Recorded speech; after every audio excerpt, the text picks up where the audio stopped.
Personally, I don't think it's going to pass. I think from here it's going to take to the next level. And the next level, and the next level, and Hashem is already going to tie it around our neck till we're going to be screaming for Hashem to send Mashiach. So that's my own opinion. And again, you don't have to listen to me. If you're smart, you listen at least to some of my words. But again, to kind of recap my personal opinion, I do not think it's going to pass. And if it will pass, there's two ways how it's going to pass. Either miraculously we're going to do unbelievable tshuva, which is what we're aiming to, or somehow we're going to be fools and it will pass and life will go back to usual, and then Hashem is going to get even more upset and bring us another slap, and that time is going to be 10 times, if not 100 times worse. Now let's go a little bit forward. I see the time is running too fast. Now it's time to read between the lines. I don't know how much in amounts, but I believe that at least, and maybe you can enlighten me, but I think at least 1 billion people are in quarantine. Right? Let's throw some numbers, right? Just Italy, 65 million people. Germany, Spain, London, New York, Los Angeles, Israel. I'm just throwing a wild number. Let's say 1 billion people is in quarantine right now, right? Maybe I'm wrong. Maybe it's 500 million. Maybe it's 2 billion. I don't know. It's irrelevant. But definitely hundreds of millions. How long did they tell us that we have to be in quarantine? 2 weeks, 14 days. Why? Why not 16 days? Why not 21 days? Oh, because it takes 14 days to show symptoms and schmimptons and tinsons and... Okay, let's say fine. I'm not going to argue now with the medical part of it. But I'm just trying to make a point. We are told to be in quarantine for 14 days. Let's go to the Torah. Everything is in the Torah. In the book of Vayikra, chapter 13, verse 4. Start paying attention real good to every word that I say. I'm going to read to you the verse. Vehim baheret levana hi baor. Vehisgir hakohen shiv'a yamim. The Kohen, and I highly recommend that you later on go, open book of Vayikra, chapter 13, and read the entire chapter. Read the chapter before to understand what I'm talking about. But it's talking about when a person has leprosy, and the person has what's called lesion. That's how you say lesion? A nega? He comes to the Kohen. The Kohen looks at the lesion, right? And he decides if the person is infected or not infected. The verse 4 says, Vehisgir hakohen shiv'a yamim. The Kohen shall quarantine the person with the lesion for 7 days. Now let's go to the next verse. Verse 5. Lo pasha hanega. The lesion has remained the same. Vehisgiro shivat yamim shenit. And he will put him in quarantine, so the Kohen shall quarantine him for 7 days as the second time. 14 days. What do you know? So the Kohen, 3,400 years ago, when somebody came with a lesion from Tzarat, he quarantined him for 14 days. 7 days, and then another 7 days. Isn't that odd? Now, I'm going to tell you something more interesting. I think it's not odd. I think it's on the money. But I'll tell you something even more. What does it say in the verse? Go to the verse. Every word that I'm saying. Go to the sources and read it. It says there, I'm going to read the verse in Hebrew. Besaro, in his flesh. Ve'amok, and it's deep. En mar'eh min ha'or. It's showing on the skin. This is the verse that I'm reading right now.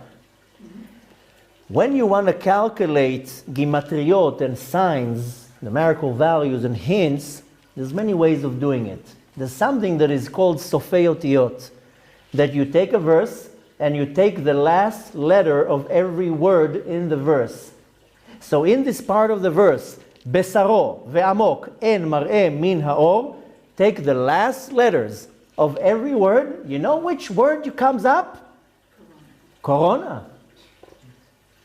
So I will repeat it again. Besaro ve'amok en mar'eh min ha'or. Vav kuf nun hey nun reish corona. Isn't it interesting that 3,400 years ago, when somebody spoke Lashon Hara, He got leprosy, tzarat. Went to the Kohen. The Kohen looked at it and put it in quarantine for 14 days. What do you know? And when you're looking in the hint, our Torah has everything in it. The Torah is the DNA of the universe. And the verse that it's talking about it, the end, the last letter of every word brings up to the word corona. Maybe somebody in the desert was Chinese 3,400 years ago, don't you think? Now, if this is the case, I'm just again telling you to read between the lines. Why does tzarat, leprosy, come? Lashon hara. That's it. Person speaks Lashon hara, leprosy comes.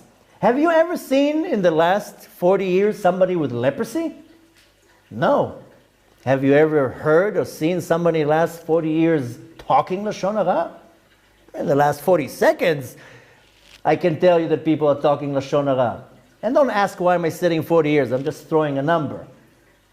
Now when people now talk Lashon hara, do they get leprosy? No.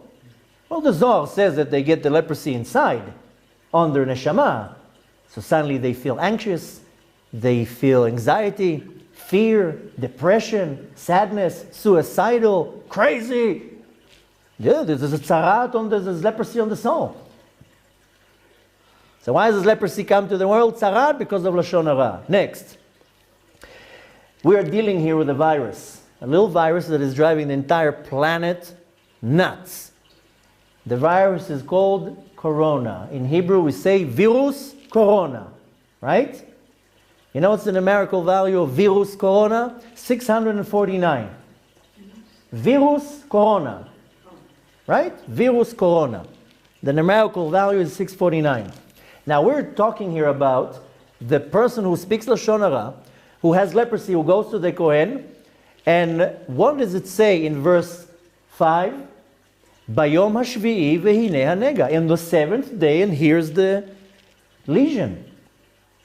You know what's the numerical value of Bayom hashvi'i vehine hanega? 649. Virus corona. Isn't that interesting? Our Torah is amazing. Now I'm going to give you as a side note, I'll explain to it a little bit later.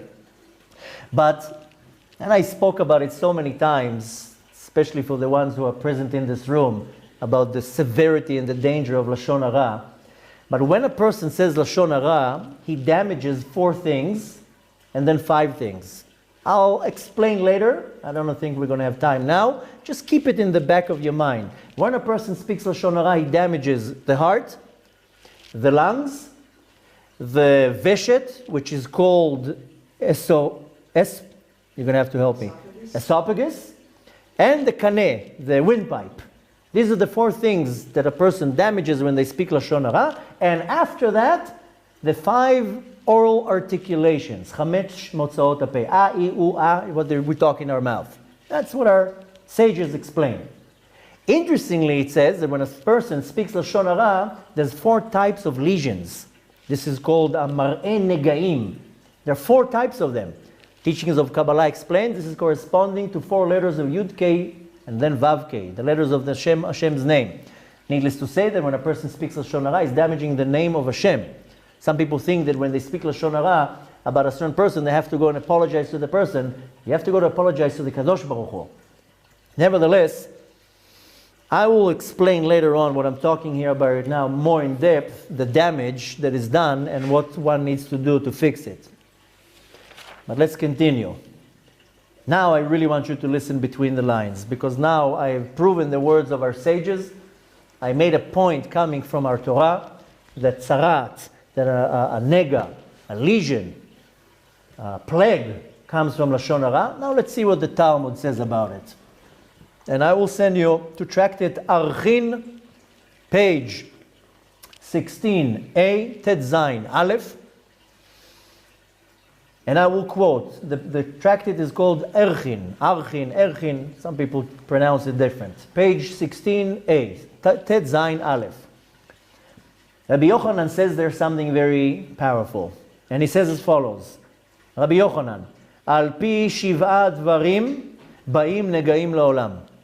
Because of 7 actions, lesions, or a plague will come to the world. Now this is a very powerful statement. Pay attention. I'm saying now as a side note that the Yetzer Hara, I explained that once in a class, but if we need to, I'll make another class about it. I explained that the Yetzer Hara has 7 names. And I explained that in depth. The first name is called Ra, Yetzer Hara. The next one is called Arel. Ra means evil. Arel is somebody who's not circumcised or not clean. The third name is Tameh, impure. The fourth name is Soneh, hate. The fifth name is Michshol. Michshol would be, well, how would you translate Michshol? It would be, I will come to it in a second. Michshol is when you're making somebody fail. How would you say Michshol?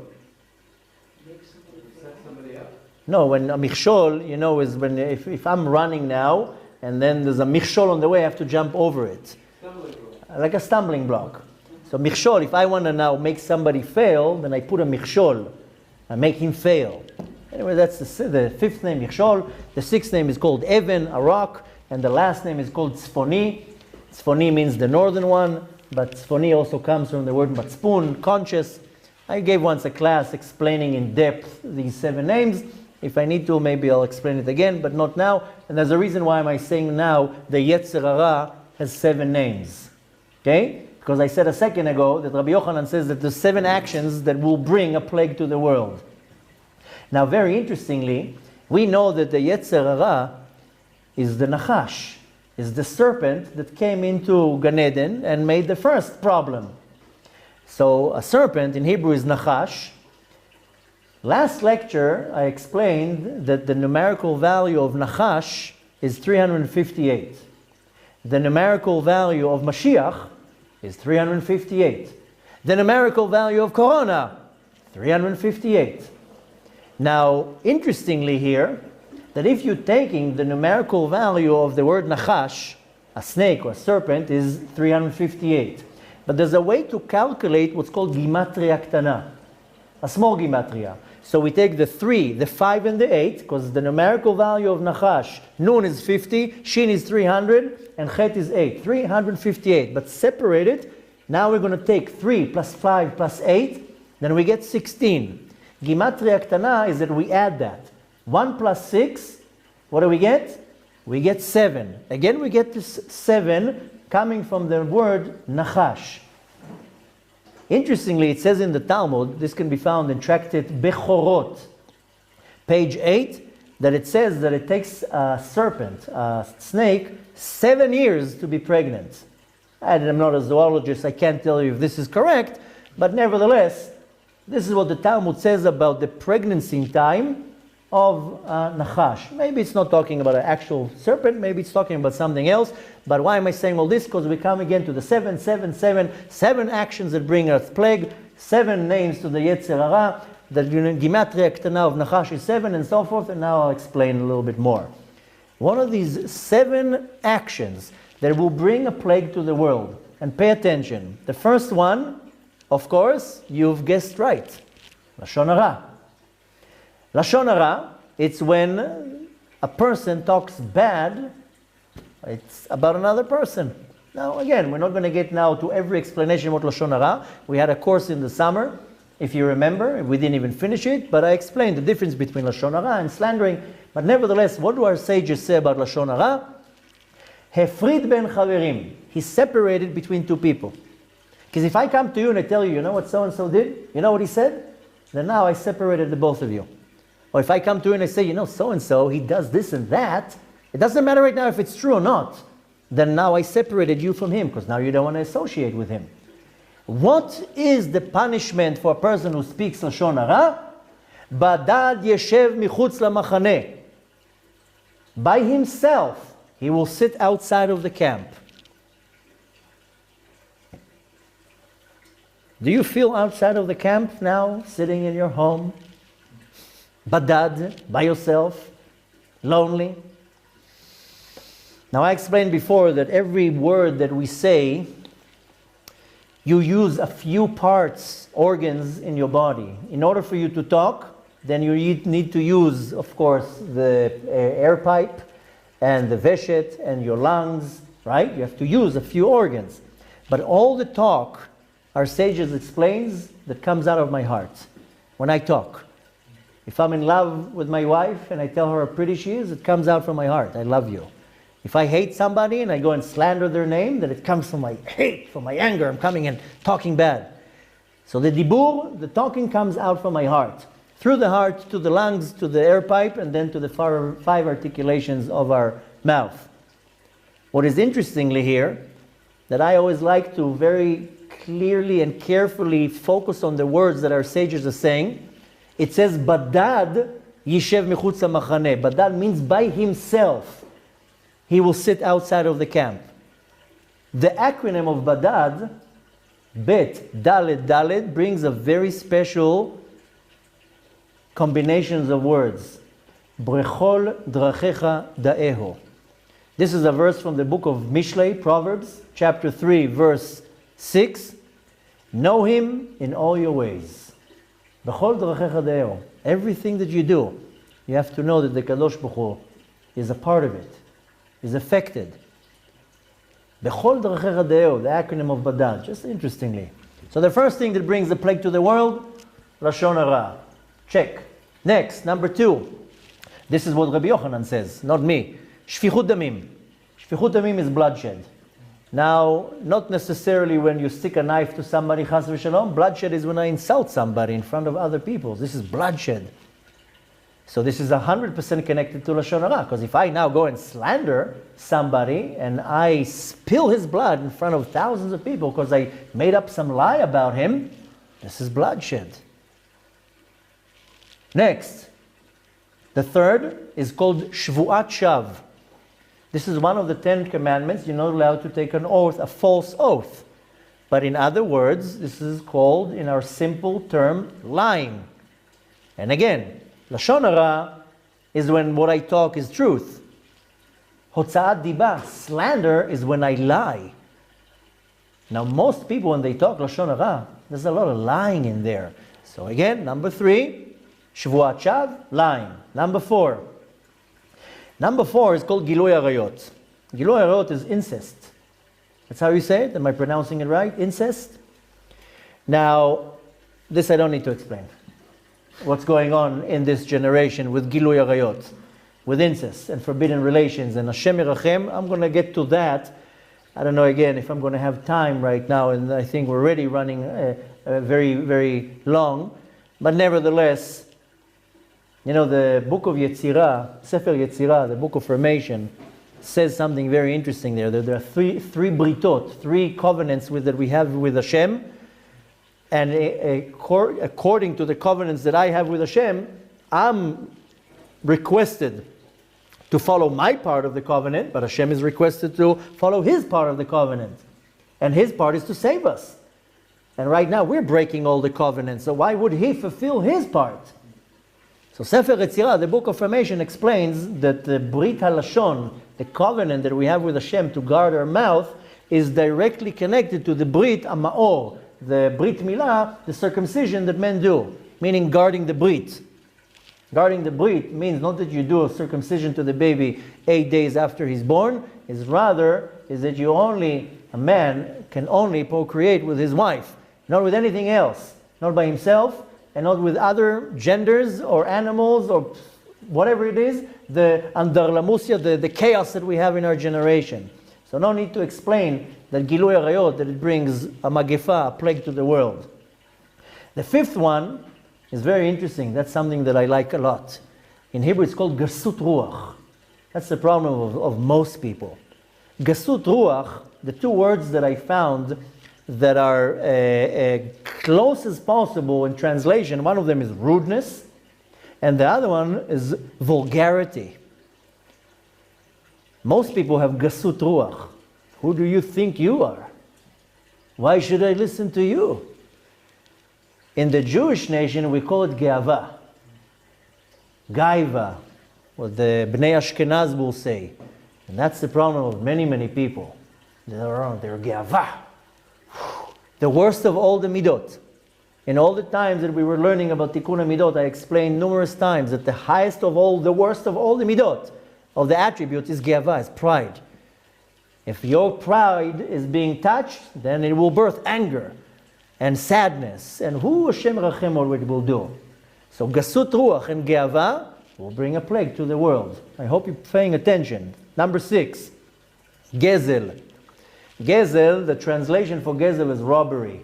But really Gezel is a type of theft that the difference is it's called daylight robbery. Theft is when I come at night when you're sleeping, I sneak into your house and I steal something and you don't know. Gezel is straight out in the open. And I've been talking about Gezel for the last, I don't know how long, that most people fail in Gezel. In little things even. Very little things. They fail in Gezel. I gave you once an example, maybe you were present in that class. This lady was asking, they went once on a road trip, whatever, they stopped in a 7-Eleven to buy some drinks, and they took in the corner where they have those hot dogs that are on the grill there for 4 days, they took from there some ketchup bags, because they were going on a road trip, and made a barbecue. How much is a bag of this ketchup cost? 3 cents? So she took, I don't know, 5, 10, 20? Told her, that's Gezel. You owe that place right now 90 cents. You will come in an incarnation again to pay that 90 cents. How many times people just take things, they think it belongs to them. The severity of Gezel is so bad that I can't even explain how severity the Gezel is. Now, I'm not talking right now, I want to touch something else, because Gezel can be with property, with money. I can go now, you see here, there's a place where you have the coffee, the tea, and everything. You're allowed, you come here for a class to make yourself a cup of tea. You know that sometimes people come and they just take 20 tea bags. Well, who told you can take these 20 tea bags home? The tea bags are here for the people who attend the classes, not for you to refill your quarantine quota. And if you want to take 20 bags, then come and ask me. Can I take 20 bags? I'm running low. If I tell you it's okay, take 200 bags. But if I don't tell you that you can take, this is Gezel. People go to a hotel, they clean out the towels, the shampoos, this is Gezel, unless you were explicitly said you can take it. But there's much worse Gezel than what's called mammon, money. There's Gezel, it's called in dibur, that I can steal, you have an idea, and I steal your idea. Didn't Mike Zuckerberg had to pay a few $1 billion or $1 million, whatever it is, to somebody who claimed that he had the idea, whatever it is? So you can take Gezel with words. Worse than that, you can do Gezel on peace. But worst of all is Gezel in honor and respect. I don't like that rabbi. He gets a lot of honor. I'm going to now go and badmouth him so I can get the honor and the respect. And I'll give you a live example that I went not too long ago to some community. The rabbi was not happy that I came there because one of the members of the community invited me to come there. And when everybody was RSVPing for the lecture, the person says, I'm not going to be able to put everybody in my living room. So he went to the rabbi of the community and says, I'm bringing in a speaker. Can we host it in your shul? So the person who invited me is a big donor for the shul, so the rabbi, of course, didn't say no. And about 300 people showed up to that lecture. The rabbi is there for 40 years, and he barely gets a minyan. You think he likes me? That I get all the attention, and people are raving, ooh, ah. So what did he do? He goes and tells people all sorts of lies about me. This is Gezel in respect. You want to get all the honor and the respect, so you're going and bad-mouthing somebody else that he's this and he's that, so people will not respect him and respect you? Come on, this is a very unique type of a lowlife. So this is Gezel bekavod. Next. The next and the last one, and that's the severest of all, it's called tzarut ayn. The translation for tzarut ayn is envy, jealousy. But in Hebrew, tsar ayn is when I'm not happy for somebody else. which is a type of envy or jealousy. That's the worst of all. That's what our sages explained. Kin'ah, the jealousy. Ugh. Our sages say that the kin'ah will take, it says in Tractate Avot, the kavod, the te'ava, ve'kin'ah motzi'im et ha'adam me'olam. The jealousy will, a person lose their place in this world. Shlomo Melech says, rekev ha'atzamot kin'ah. The jealousy will cause your bones to rot. People do unbelievable actions because of jealousy. How come he has so much and I don't? How come he's more popular? How come he has an attractive wife? How come how come? The jealousy causes people to rot from inside. Shem Yerachem. Now again, I like looking in the words in between. Tzarut Ain, if you're looking at the letters, you know what word you can derive out of these two words? Tzarut Ain. Tsar, at. You have the tzaddik, the reish, the ain, and the taf of tzarut ain. You know which word you get? Tzarat, leprosy. A person is tsar ain, jealousy, envy, then he brings this tzarat. Unbelievable. Now I will explain later. I kept telling you before about the gematria of Nachash, 358. The Nachash that I'm talking about is the Samech Mem, is the Satan, the devil. Now, when you write the word Nachash in Hebrew, it's Nun Chet Shin. And when you write the word Satan, devil, in Hebrew is Sin, like a Shin, Tet and Nun. So they have two letters in common, Shin and Nun.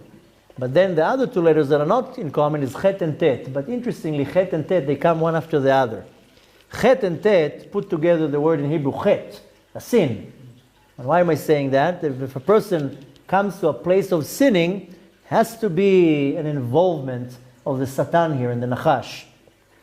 What's interesting here is when you take the two letters Chet and Tet, their numerical value, 9 and 8, brings you to a numerical value of 17, which is Tov, which I will explain that much later. I just want to bring that as a side note, and I'll remind you, you don't have to remind me. But let me just quickly recap what our dear sage Rabbi Yochanan says, what brings a plague to the world. Lashon hara, we have an abundance of that. Shfichut damim, bloodshed, abundance of that too. Shvuat shav, lying, we have a lot of that too. Gilui arayot, incest, we have an abundance of that also. Gasut ruach, rudeness, gezel, robbery, tzarut ain, envy, all of that we have. And like I said before, this is not only for the Jewish community, it's everyone. From the last video that I made in Purim, a lot of people who are not Jewish saying, what is that got to do with me? I'm not Jewish. What do I do? This is for you too, my non-Jewish friend. There's no difference between a Jew and a non-Jew when it comes to lying and cheating and slander and envy and all that horrible behavior. So this is what Rabbi Yochanan says in the Talmud, what brings a plague to the world. And in case you didn't notice, we have a plague in the world. Now, I said that the last one, which is the worst of all, is the envy, the tzarut ain. I can tell you now 50 hours of horror stories of how I experience on my own flesh and blood the reaction and actions as a result of envy, and what disaster and destruction and disharmony envy and jealousy brought. How amazing things that would flourish to be an unbelievable were destroyed and stepped on only because of jealousy. The famous Rabbi Israel from Salan says that jealousy is one of the worst character traits there is, but jealousy is the root of all ayn hara, all the evil eye. And he quotes the Rambam, Maimonides, who says in the book of Ilchot Tshuva, the laws of Tshuva, that when a person does Tshuva, we all need to do Tshuva now. People tell me, what should I do? I tell them, do Tshuva. I don't know what to do. So do Tshuva, but I don't know what to do. So people think, okay, if I stole something, I'll give it back. Very good. And if I miss some situation, then okay. But the Rambam says that a higher level of Tshuva is not for actions. It's for things that are within me. I have to do Tshuva for anger. How many times did you lose your anger on somebody that didn't deserve you being angry at them. You have to do tshuva for that. And he's quoting the Rambam and saying a person has to do tshuva for jealousy. What are you going to do? You're going to go to the person and says, I'm sorry I was jealous of you because you're more successful than me. Yeah, you have to do tshuva for jealousy. Not for an action that I stole, or I ate meat and dairy, or I didn't put tefillin on, or whatever it is. Rambam says in Ilchot Tshuva, yeah, you have to do tshuva for stuff like anger, character traits, and mainly jealousy. Now, let's continue. I will round everything up together in type of a conclusion. Unfortunately, I don't think we're going to be able to squeeze much more into that. I don't want it to be too long. Anyways, we got to pray minchas on. Nevertheless, let's go back to the Talmud. Tractate Sanhedrin, page Tzadik Chet Amud Bet, 98b. There's a discussion about the coming of Mashiach. I highly recommend to anybody who reads Aramaic, and if not, find some type of a translation, to learn Tractate Sanhedrin from the pages of 93 and on to maybe 106 or 7. Has a lot of information about Mashiach, the coming of Mashiach, the war, etc. In page 98, there's a discussion between the rabbis. What is going to be the name of Mashiach? Oh. So, there's a few versions. One sage, called as Rabbi, said his name is going to be Shiloh. And they're giving, I'm not going to now go into all the argument. You can go to the reference I told you and read their explanation, why everybody thinks. But nevertheless, Rabbi says, I think his name is going to be Shiloh. Ad ki yavo Shiloh. He's quoting a verse from the Torah. Next one, Rabbi Hanina, says his name is going to be either Hanina or Menachem. One of the two. Another rabbi, his name is Yanai, Rabbi Yanai, says no, his name is going to be Inon. Okay. And our sages, which he doesn't says who, he says his name is going to be Chivra. Chivra means a person that has leprosy, Metzorah. That's going to be the name of Mashiach? Chivra? A person who has leprosy? What's very, very interesting here, this I'm just putting as a side note, and I highly recommend go to the reference and read the page in the Talmud. Right after this argument, they're bringing a parable to kind of shed some light on their argument. And what animal is used in the parable? A bat. I just found it very hilarious that people, I don't know, they say it came from the bat, came from the mat, came from the rat, came from the snake, I don't know what, but I just found it very hilarious that it came, that the parable that they're using there is a bat. And why they're using a bat? Because the bat can't see, and he doesn't see even when there's light in front of him, he can't see, whatever. Go see what it says there. I just found it very hilarious that it's talking about a bat. But nevertheless, why am I quoting this Gemara? Because it says that Mashiach is Metzorah, full of leprosy, and he's sitting in the entrance of Romi. I'm not going to now explain what it means really with Romi. A lot of people think Romi, it's talking about Rome. It doesn't talk about Rome. When the Talmud is talking about Romi, it has nothing to do with the city of Rome, and it has nothing to do with the Vatican. It has to do with something completely else. Now is not the time to explain about that. If you want, go and look it up. But nevertheless, it says Mashiach is sitting in the entrance of Romi, and he's a Yoshev Metzorah with leprosy. Now, why am I saying that? Because when a person, I told you before, has the worst of all the character traits of envy, how did it call it? Tzarut Ain, when the eye is like narrow. You don't know how to see nice and have respect for other people and be happy for other people. How many times people said, I couldn't never understand when people says that, I'm so happy for you.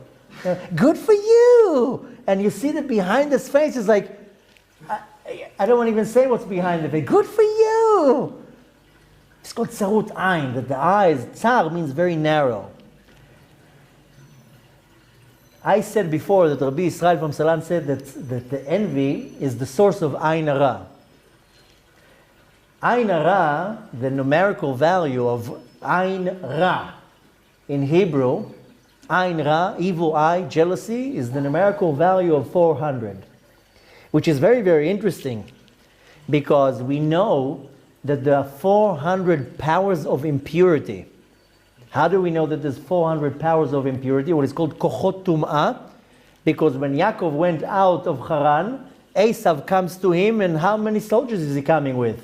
With 400 men. So we know from that, I'm not going to get into too many details, that there are 400 powers of impurity. We know that very soon when Mashiach is going to come, there's going to be a prophet that will come to announce his arrival. That's Eliyahu Navi. Nothing is by chance. When we make Avdalah every Motzei Shabbat, what do we say? Eliyahu Navi, Zachur Latov. Put the 4 words of Eliyahu Hanavi, Zachur Latov, 400, the numerical value. Why is Eliyahu Navi getting the honor? You know what it means to announce Mashiach is coming? How come he's getting that? Because we are in the exile that is called Galut Edom, the exile of Edom, which Edom is Klipat Esav. Eliyahu Navi, Zachur Latov, Gimatria 400, is coming to crush the 400 powers of impurity of Esav. Now here again, what are we talking about this whole time? I told you that with the Talmud, Sanhedrin Tzadik Chet, the name of the Mashiach is Metzorah. How do you write Metzorah? Mem, Tzadik, Reish, Ayin. And what is the numerical value of Metzorah? 400. Altogether. So now to kind of make a little bit of order of what I'm saying here, when we have text, we also always have to go back to prophecies, because the prophecies are clearing things up. There is a prophecy by the prophet that is called Malachi. And there's a big question in the Talmud. Who is this prophet? Who is the prophet Malachi? First of all, he's the last prophet that we had. In the book that is called Trei Asar, from the Ketubim, he's the last of all the prophets. And when he died on 10th of Tevet. If that date rings a bell, that's when we fast on the Tzom, the fast of Asara B'Tevet. We fast because of the beginning of the siege of Yerushalayim, but nevertheless, when he died, with him prophecy died. So nevertheless, there is an argument in the Talmud, who is he? Okay, so Rabbi Nachman, and not Rabbi Nachman from Breslev, Rabbi Nachman from the Talmud says this is Mordechai. Mordechai from the story of Purim. That's the prophet Malachi. Rabbi Yeshua says, no, it's not. It's Ezra Sofer, that after the time of the story of Purim, when they went back to Eretz Israel, there was a leader called Ezra. Anyways, so Rabbi Yeshua says it's Ezra Sofer, and our sages say, no, he's a prophet and his name is Malachi. Nevertheless, I highly recommend you go and read the book of Malachi. It's only 3 chapters.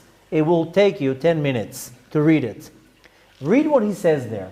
There are 2 major things that he's talking about. The first one, he's talking about mixed marriages. Sounds pretty familiar.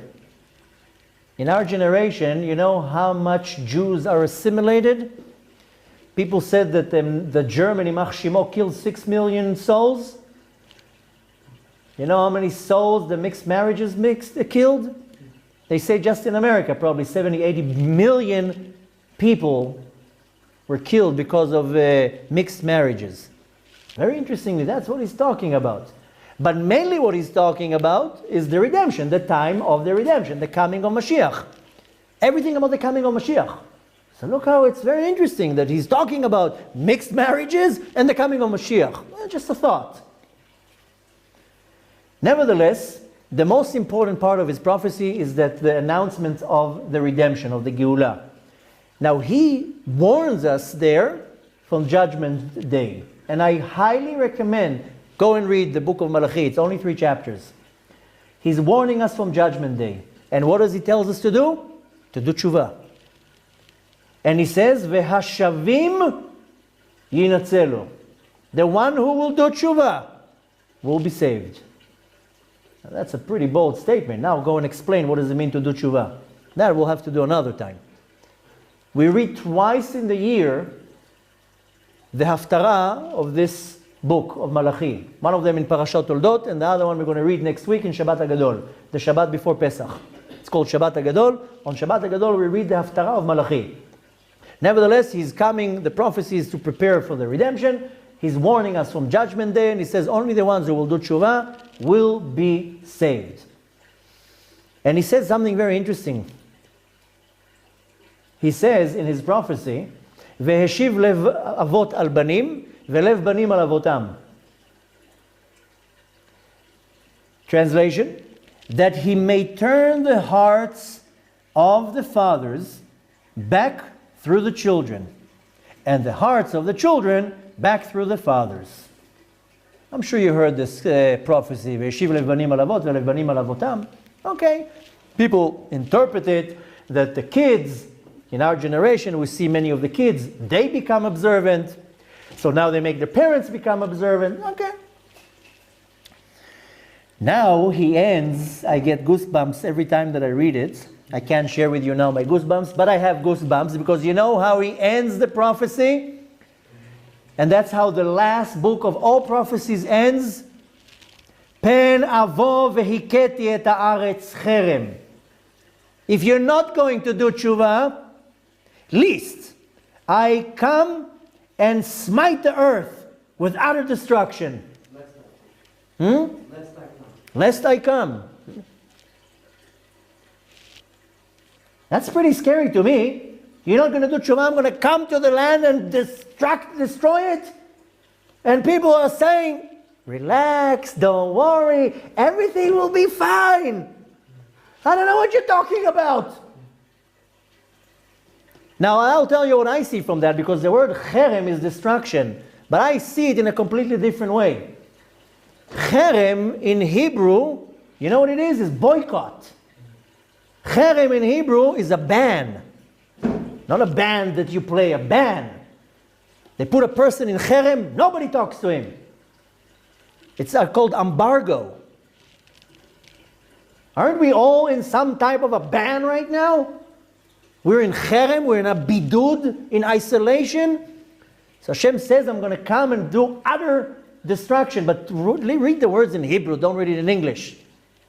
Pen avo vehiketi et haaretz. If you're not going to listen, I'm going to come and strike the land. Cherem.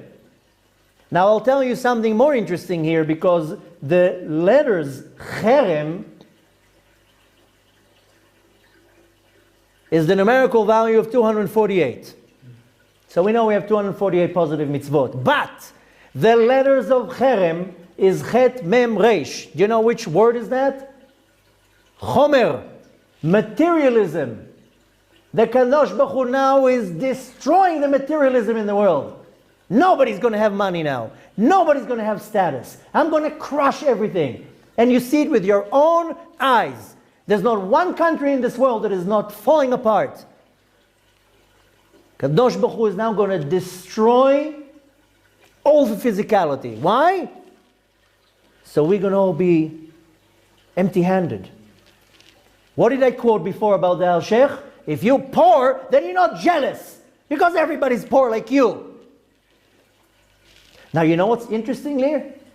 That the numerical value of cherem, 248, I had to find a word that will put us at ease. Everybody's calling me and telling me, I'm panicking. You know what's the numerical value of the word panika? 248. Everybody bepanika. Everybody's panicking. 248. Nothing is by chance, by the way. Now I'll tell you what's even more scary. What do we scream when Mashiach is going to come and we're going to see Hashem? What do we scream? Adonai hu Elohim. Adonai hu Elohim. Numerical value of 248. Yud Kei Vav Kei hu Elohim times 2 is 248. En od milvado. There's nothing else but the Kadosh Baruch Hu. The Kadosh Baruch Hu is crumbling the existence of this planet. That we will be down on our knees to understand that Hashem hu Elokim. There's nothing else. No governments, no health systems, no hospitals, no viruses, no nothing. אין לנו על מי לסמוך אלא על אבינו שבשמיים. We have nobody to count on, only the of our Father in heaven. But we have to do tshuva. If we don't do tshuva, פן אבוא והכיתי את הארץ חרב. You're not going to do tshuva. I'm going to come with utter destruction. And some people have the nerve to say, don't worry, everything will be okay. Where do you come up with that chutzpah? To give false hope to people, everything will be okay. It will not be okay. Unless we do tshuva, of course. So people are telling me, please, Rabbi, give me some chizuk. Chizuk? Chizuk means strengthen me. You know how many messages I get per day? Can you send us a message of chizuk? What do you want me to be? One of these rabbis who are saying, it's okay, don't worry, we'll be fine. No, it's not going to be fine unless you're going to move your tuchas and do tshuva. You want to see the history? Look at our history. Adam and Chava did not listen to the Kadosh Baruch Hu. Right? They failed. Avodah Zarah, with idolatry, they listened to the serpent, not to Hashem. They failed in Gilui Arayot. Adam Arishon went and was mating with everything that moved. And needless to say, Shpichut Damim, they brought death to the world. What was their result? Out. Out! A punishment. Get out of here. The next one who sinned in the history, Cain, killed his brother. Bloodshed. Ot Kalon. Get out of here. You're going to be marked now for generations. The next, the generation of Noach. They had Gezel, robbery, and Zima. Exactly what we have in our generation. You know what Zima is? I don't know if I'm going to read it even. I'm very upset. I don't know if I'm going to read it well. Zima is lewdness. Zima is Lewdness. Lewdness. Yes. I don't need to explain much. Go to and figure it out. The other one is lecherousness. I will write it down to you later. What? Lecherous. This is zima. It's this filthy desire for disgusting lust, for exactly what's going on in our generation. This disgusting lust for everything. And Gezel. What did Hashem do? Destroy the entire world with a flood. Next, there was another generation, the Dora Aflaga. They didn't have Avodah Zarah. They went against the Kadosh Baruch Hu, building a tower. We're going to go against the Kadosh Baruch Hu. You know what besides idolatry, they had chutzpah. This is called geava, pride, azut ruach, this rudeness. Kadosh Baruch Hu smacked them down and confused everybody, and all the languages came down to the world. Then we have Sdom. Oh, there was Las Vegas there. Gilui Arayot. All they did there is just forbidden relations. Mishkav Zachar. Gay parades all day long. Fire from the sky, Hashem destroyed them. Avraham Avinu was trying to somehow minimize it. The Kadosh Baruch Hu destroyed Sdom. Now you need me to continue what's going on in history? And then you're listening to people who says, don't worry, we'll be okay? So let's go a few thousand years forward. Look what happened in the first temple. Gilui Arayot, Avodah Zarah, Shpichut Damim. Forbidden relations, idolatry, and bloodshed. Kadosh Baruch Hu destroyed the entire Bet HaMikdash and exiled us. The second Bet HaMikdash, do I need to repeat after I said it so many times, was destroyed from sinat chinam, baseless hatred. And you know what our sages say in the Talmud? Sinat chinam is nothing but lashon hara. And people think that everything will be fine. I can't lie to you and tell you, don't worry, everything will be fine. We're gonna survive together. Come on. People have been sinning horrible sins for the last 20, 30, 40 years, and that's it, a week in quarantine, and you think it's done? We have reached up to here to the Kadosh Baruch Hu with all the sins that I just explained. And you think that just 1 or 2 weeks in quarantine and that's in Hashem forgives us? Because some people are posting, sharing some stuff on Facebook. Let's all... Come on. I can't stand this hypocrisy. Suddenly, after 20 years of you slandering and lying all day long, suddenly you're afraid of a little virus and suddenly you love everybody? What kind of a hypocrite are you? You think Hashem forgot what you did in the last 50 years? People don't get it. People don't get it. And Hashem is putting now the writing on the wall. You better do tshuva or I'm going to come and destroy you. The same way that he destroyed the second temple, the first temple, Sodom, the flood with Noah, and many other times. What do you think? Who do you think we're dealing with? Think Hashem has patience to this nonsense? He's been tolerating this nonsense for 1950 years. I'm not going to have time now. It's way too late. 4.5 months ago, when I was in the hospital, I had another near-death experience. I'm going to have to keep it to the next video to tell you what I saw. I can tell you already, Hashem had it up to here. Up to here. We are lucky that the plague came and we weren't annihilated by some asteroid that will destroy the entire earth or some nuclear war. That Hashem has some type of mercy and He says, I'm going to warn you. I'll give you another few months to do tshuva instead of annihilating us. I can tell you, you don't have to listen to me. I recommend you will. But I'm telling you, don't listen to anybody else that is sugarcoating it and making it sound nice. Hashem had it up to here. And He says, only the ones who are going to do tshuva, they'll survive. What is He saying?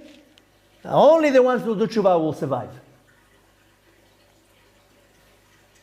If we are not going to change our behavior right now, we're in big trouble. If we're not going to change everything in our nature right now, we're going to be in big trouble. What we're seeing right now is nothing. Nothing. And what you're seeing now is nothing because they're not showing you the thousands of people who are dying in Italy every day, the thousands of people who are dying in the UK every day. They're not showing you that. Here and there, some videos go up on the internet. A friend of mine sent me yesterday a video from London. They took a kilometer-long hall to build 4,000 beds and 2 morgues. What we're seeing now is nothing. This is the beginning if we don't get our act together. Now, no question that we can get our act together and really do tshuva. Really do tshuva. In 1 second, it will disappear. But that means really, really doing tshuva. Now, unfortunately, it's way longer than what I thought. We're going to have to take it to another class. Tomorrow is Friday. We're not going to have time. We'll have to do it Sunday. That on Sunday, I'll share with you just a little bit of a taste of my personal message, that what I said now is nothing compared to that. And then the total conclusion, what I think that is our only option. And then we're going to start through the media tshuva boot camp to teach the entire world how to do serious tshuva. And the lucky ones will listen, will follow, will apply, and will survive. And I'm telling you, when I'm saying you, I'm not only talking to you, to everybody. We are in a point that if we don't change completely, we will see a destruction and a disaster that nobody has seen for the last 5,780 years. And this is not a joke. This is not something to ignore. This is not something to say, oh, it will pass.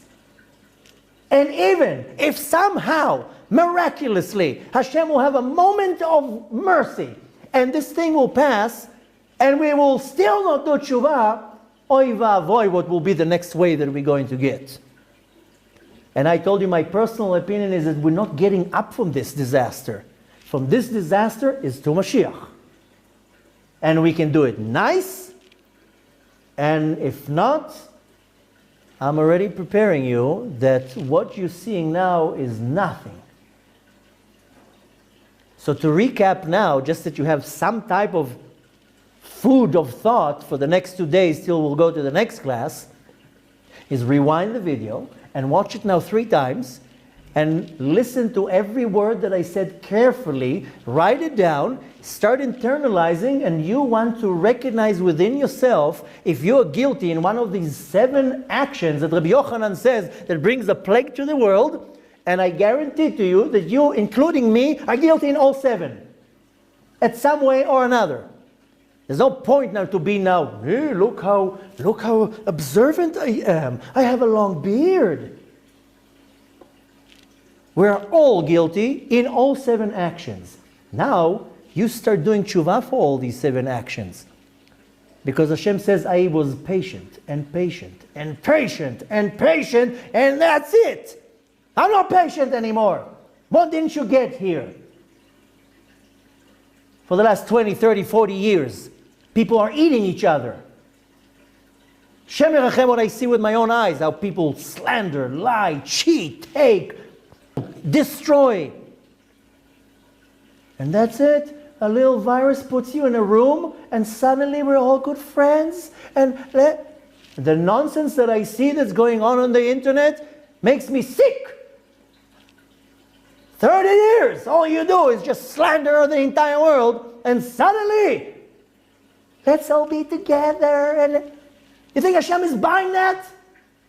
Hashem is not buying that nonsense. Hashem is demanding you better do serious tshuva. You are locked down in a room. You pray 3 times a day, crying to the Kadosh Baruch Hu to save you. You're not missing one mitzvah. You're taking them all.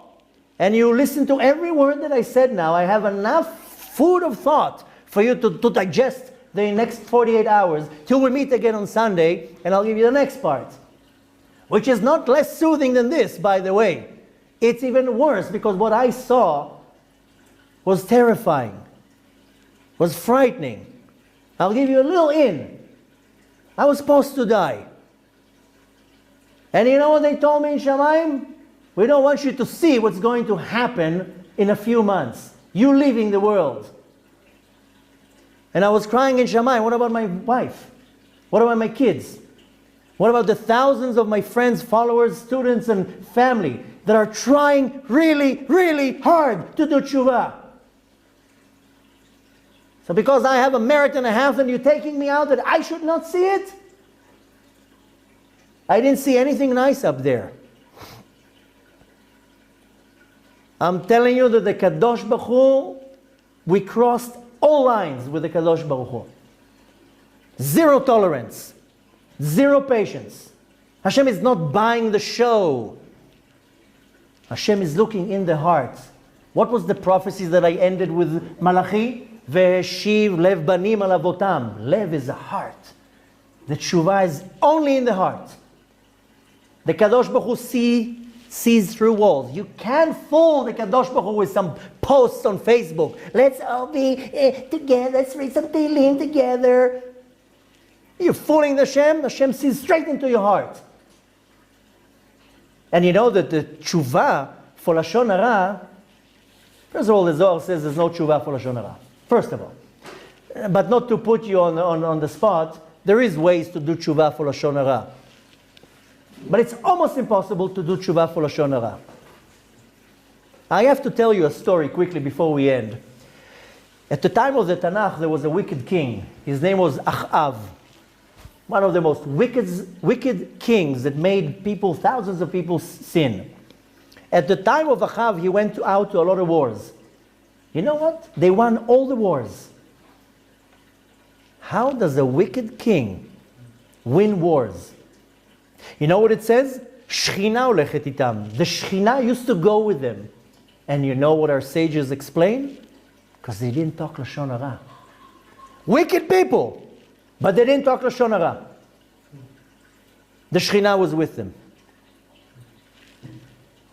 So we have nice yarmulkes and minyanim, and we learn Torah, and we do a lot of charity, and a lot of good things. But we talk Lashon Hara all day long. All worthless. We're giving all the power to the Sitra Achra. We have no protection from the Kadosh Baruch Hu. It says, En ra nechaz ela b'makom chisaron. The evil, the ra, can only hold when there's a deficiency. When I don't like you. for some reason, because you have more money than me, or you're more successful, or you have more views on your YouTube channel than me, and all sorts of nonsense. That's where the evil gets stuck, on this hate, the jealousy. You know, I told you before, we got to really finish. Got to pray mincha real quick. The real tikkun of Lashon Hara is only in the heart. It's a deep, deep tshuva that we have to do. Like the prophet says, Ve'eshiv levavot al banim, ve'lev banim al avotam. Only in the heart, the lev, the heart, it's inside. You can't fool the Kadosh Baruch Hu. Pitom, suddenly you pretend you're so holy. Kadosh Baruch Hu says, listen, I have records for the last 40 years. Who are you fooling? But you think I didn't see what you did for the last 40 years? But the real tikkun is all in the thought, not to talk Lashon Hara. So a lot of people will say now, okay, you convinced me, I'm not going to talk Lashon Hara anymore. You're right. First of all, this is also Lashon Hara. But somebody asked me the other day, because I told this person, do tshuva. He told me, I'm afraid, I'm there, I don't know. I told him, do tshuva. He's like, I don't know how to do tshuva. What do I need to do? Somehow I got to Lashon Hara. So he says, okay, I'm not going to talk Lashon Hara anymore. And then he asked me the $1 million question. Is thinking Lashon Hara bad? Yeah. To do the tikkun for Lashon Hara is not to think what you want to say on that person. That's a very hard part of the tshuva. Not to say, big deal, so you zipped your mouth.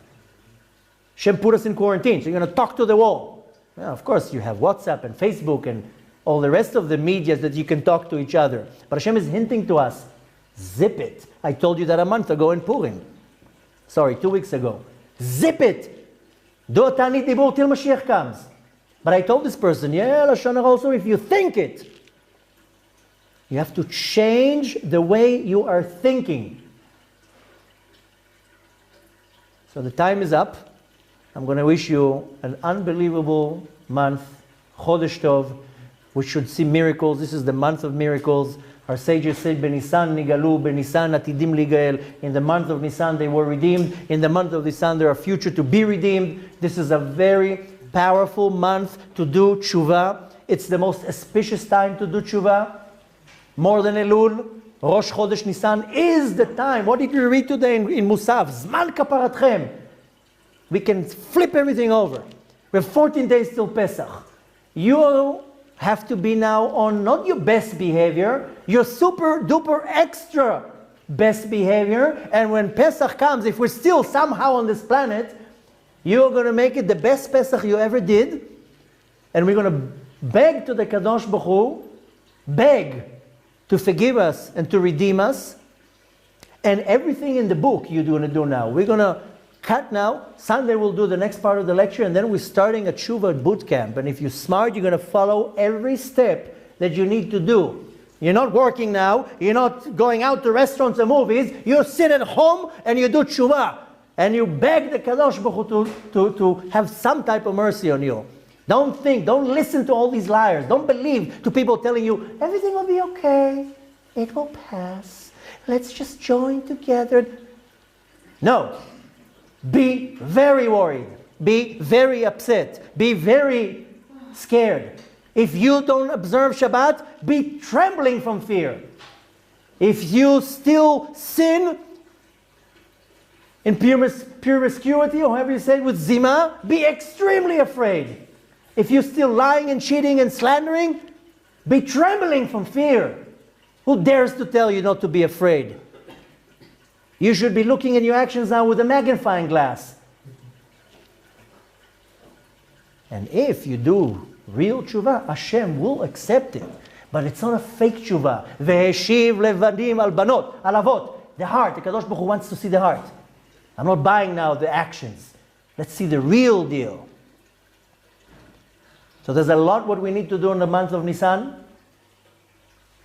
Pray, learn Torah, read Tehillim. We're going to make a whole list of everything that we need to do. Whatever you need to read, whatever you need to exercise. And Bezat Hashem, Hashem should forgive us. Hashem should have mercy on us. Hashem should have mercy on all the sick people and heal them. Hashem should have mercy on the entire planet. And send us Mashiach b'chesed v'rachamim, with mercy, with kindness. But as you know, the talk is cheap.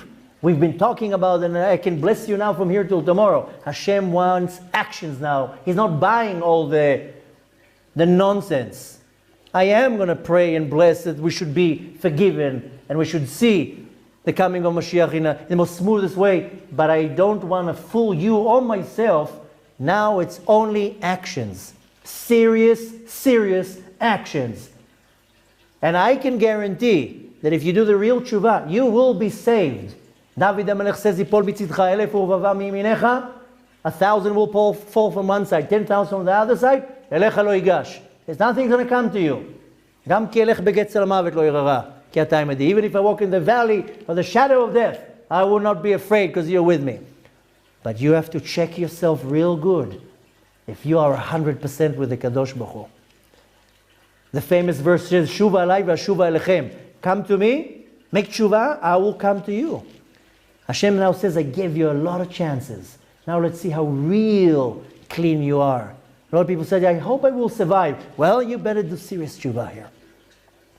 For every little thought, every word, every intention, every act that you did, you now have the time to sit in quarantine, and instead of going on Facebook for 8 hours and watching junk on Netflix, you sit on your tuchis and you do serious tshuva.